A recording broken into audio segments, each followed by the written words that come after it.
নমস্কার, আমি ডক্টর অনিরুদ্ধ পাল। আমার স্বরচিত কবিতা স্বাধীনতা পাঠ করে শোনাচ্ছি। স্ব-অধীন যখন হই মোরা স্বাধীন, মানুষ তখন নয়কো পরের অধীন। স্বাধীন হলেই পাই মোরা স্বাধীনতা, যেখানে থাকবে না পরের বাধকতা। মানুষ চিরকাল বন্ধনে আবদ্ধ থাকে না, পরের বশ্যতাকে চিরকাল ভালোবাসে না।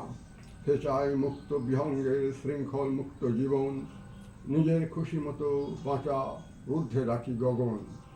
যখন এক দেশ অপর দেশ জয় করে, শাসন করে, শোষণ করে, তখন বিজিত দেশ স্বাধীনতার জন্য আপ্রাণ চেষ্টা করে। পরাধীন ভারতবর্ষে স্বাধীনতার আগুনের ফুলকি, সারা ভারতবর্ষে ছড়ালো তা দাবানলের হুমকি। বিদেশি পণ্যের বন্যোৎসবে, বিলাতি পণ্যের বর্জনে, বন্দে মাতরম ধ্বনি দিয়ে স্বদেশি পণ্যের গ্রহণে। মহাত্মা গান্ধীর অহিংস আন্দোলনে, নেতাজি সুভাষের সশস্ত্র সংগ্রামে, গঙ্গাধর তিলকের স্বরাজ্যের দাবিতে, ক্ষুদিরাম বাহাদুরি, প্রফুল্ল চাকি, বিনয় বাদল দীনেশ, রাসবিহারী, মানবেন্দ্র রায়, বীরাঙ্গনা, মাতঙ্গিনী, প্রীতিলতা তথা কত শত নরনারী রক্তে রঞ্জিত এই স্বাধীনতা। স্বাধীনতার সময়ে দেশ বিভাগকালে আলাদা পশ্চিমবঙ্গের দাবি তুলে হিন্দুদের রক্ষাকর্তা হয়ে পশ্চিমবঙ্গের সৃষ্টি হয়, যার মুখ্য ভূমিকা ছিলেন ডক্টর এস.পি. মুখোপাধ্যায়। শক্তি সাধনার মধ্য দিয়ে জাতিকে উজ্জীবিত করে কত শত অগণিত বীরের রক্তাক্ত সংগ্রামে আকাশ বাতাস মুখরিত করে অবশেষে স্বাধীনতা আসে।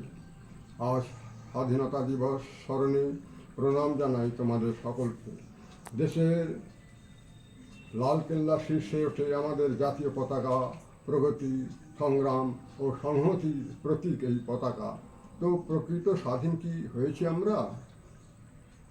যে জন্য দেশবাসী মোরা দিশাহারা। স্বার্থহীন সংগ্রামী বীরেরা স্বাধীন করল দেশকে, বিশ্বাসঘাতক ভণ্ড লোভী লুটে নিল দেশটাকে। দেশ হিতের অজুহাতে দেশকে লুটছে কিছু স্বার্থান্বেষী, যেখানে ভালো মন্দের বিচারে আজ লোভীদের সংখ্যাই বেশি। চলছে অবিচার, অন্যায় আর অকপট ধর্মান্ধতা। স্বাধীন দেশে এসেছে ক্ষমতার মলিনতা।